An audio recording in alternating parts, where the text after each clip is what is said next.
आज मैं जो है आपको बुखार के बारे में बताता हूँ कि बुखार क्या है और कैसे हमारे शरीर में बुखार उत्पन्न हो जाता है। देखिए, बुखार जो है हमारे शरीर में इन कारणों से उत्पन्न हो जाता है। या तो मौसम चेंज हुआ हो, मौसम का परिवर्तन होता हो, तो हमारे शरीर में जो है ऑटोमेटिक जब माहौल बन जाता है, जब मौसम चेंज हो जाता है, तो वात पित्त कफ जो है डैमेज पड़ जाते हैं। और जो वात पित्त कफ डैमेज पड़ जाते हैं तो जो है हमारे शरीर में बुखार होने के कारण बन जाते हैं। जब वात पित्त कफ जो है रस में प्राप्त होकर के अग्नि को बुझा देता है, मंद कर देता है।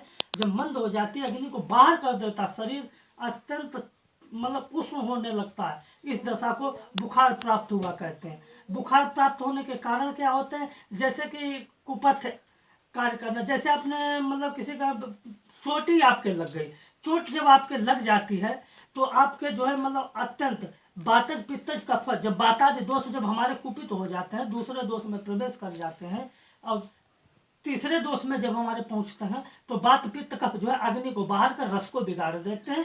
तो अग्नि को बाहर कर रस को जब बिगड़ जाता है तो ये समझो इस दशा को ज्वर प्राप्त हुआ कहते हैं। और जब ज्वर प्राप्त हो जाता है, ज्वर की संप्राप्ति जब होती है, तो देखिए मेन लक्षण होते हैं ज्वर की संप्राप्ति में कि जैसे कि शरीर उष्ण हो जाता है, शरीर उष्ण होता है, पसीना निकलता है। और जो पसीना जब निकलने लगता है तो हमारे समझ लो जमुआई अधिक आने लगती हैं, शरीर अंग जकड़ा सा महसूस होता है, हाथ पैरों में हड़फूटन सी मच जाती है।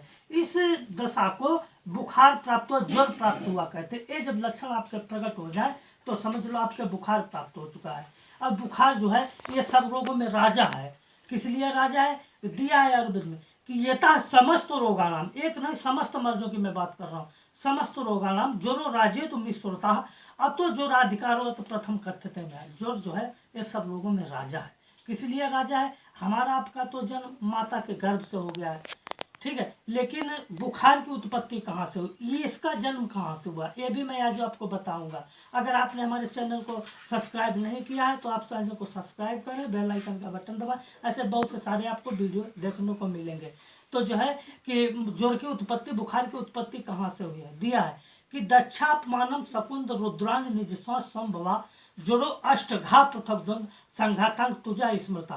ये दक्ष प्रजापति के अपमान होने से, भोले बाबा की कोप अग्नि से निज श्वास ज्वर है जो 8 प्रकार का उत्पन्न हुआ। बहुत से लोग कहते हैं गाइस कि मतलब जो है बुखार कितने प्रकार का है। बुखार मात्र जो है भोले बाबा की कोप अग्नि से मात्र 8 प्रकार का उत्पन्न हुआ है। कैसे उत्पन्न हुआ है?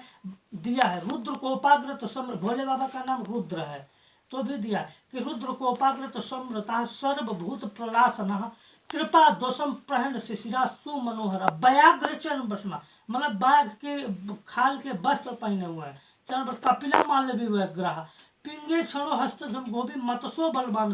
ये बुखार जो है ये बलवान भी है। पुरुषो लोका नाम सार्थम से ज्वरा नाम स्मृता, ज्वर शिशिरा त्रपान शिशिरा।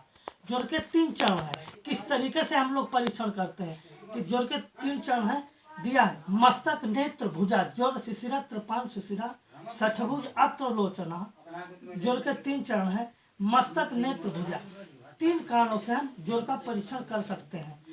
मस्तक से आप वैद्य लोग जो है मस्तक से परीक्षण करते हैं, नेत्रों से परीक्षण करते हैं और जो है भुजन नभज से परीक्षण करते हैं। ये 3 तरीके से परीक्षण होता है। तो ये 8 प्रकार का बुखार है। मतलब दिया है कि सामान्य ज्वर, सामान्य ज्वर के क्या लक्षण होते हैं? सामान्य ज्वर के लक्षण ये होते हैं कि जैसे कि आपके हृदय में पीड़ा होना, मस्तक में पीड़ा होना, शरीर ढीला पड़ जाए, अंग जकड़े से मालूम पड़े, हाथ पैरों में पीड़ा होने लगे, ये समझो सारे लक्षण जो है वो तो वात विकार के लक्षण उत्पन्न हो जाते हैं। और वात विकार के जब लक्षण उत्पन्न हो जाते हैं तो समझ लो ये वादी का बुखार है आपको। तो उसको इस समय जो है आपको वादी से परहेज करना है। पित्तज का बुखार होता है, जैसे कि आंखों के सामने अंधेरी आना, चक्कर आना, मूर्छा आ जाए, मतलब इत्यादि विकार, प्यास अधिक लगे, ये सारे लक्षण जो होते हैं वे पित्त विकार से उत्पन्न होते हैं।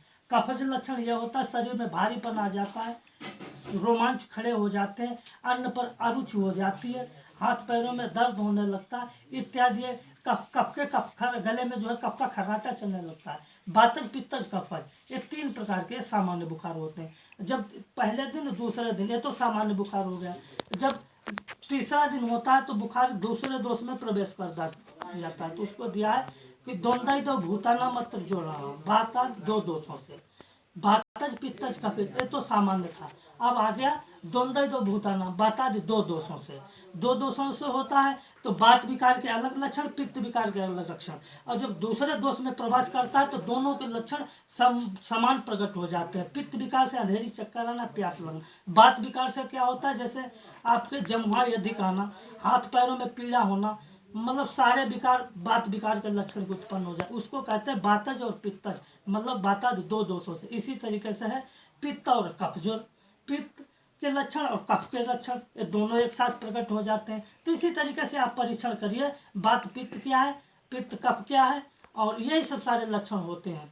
तो इसी तरीके से जो है ज्वर मात्र 8 प्रकार का है। तो इसी तरीके से मैं अगले वीडियो में आपको बताऊंगा कि आगंतुक ज्वर कौन होते हैं, जिनको जो है आगे आगंतुक ज्वर उनको कहते हैं कि जैसे उसको कहते हैं कि शस्त्र प्रहार, भूत बाधा, काम क्रोध इत्यादि ज्वर है आगंतुक ज्वर में आते हैं। तो अगले वीडियो में गाइस आपको बताऊंगा कि आगंतुक ज्वर कौन होते हैं। इसी तरीके से आपको वीडियो देखने को मिलेंगे।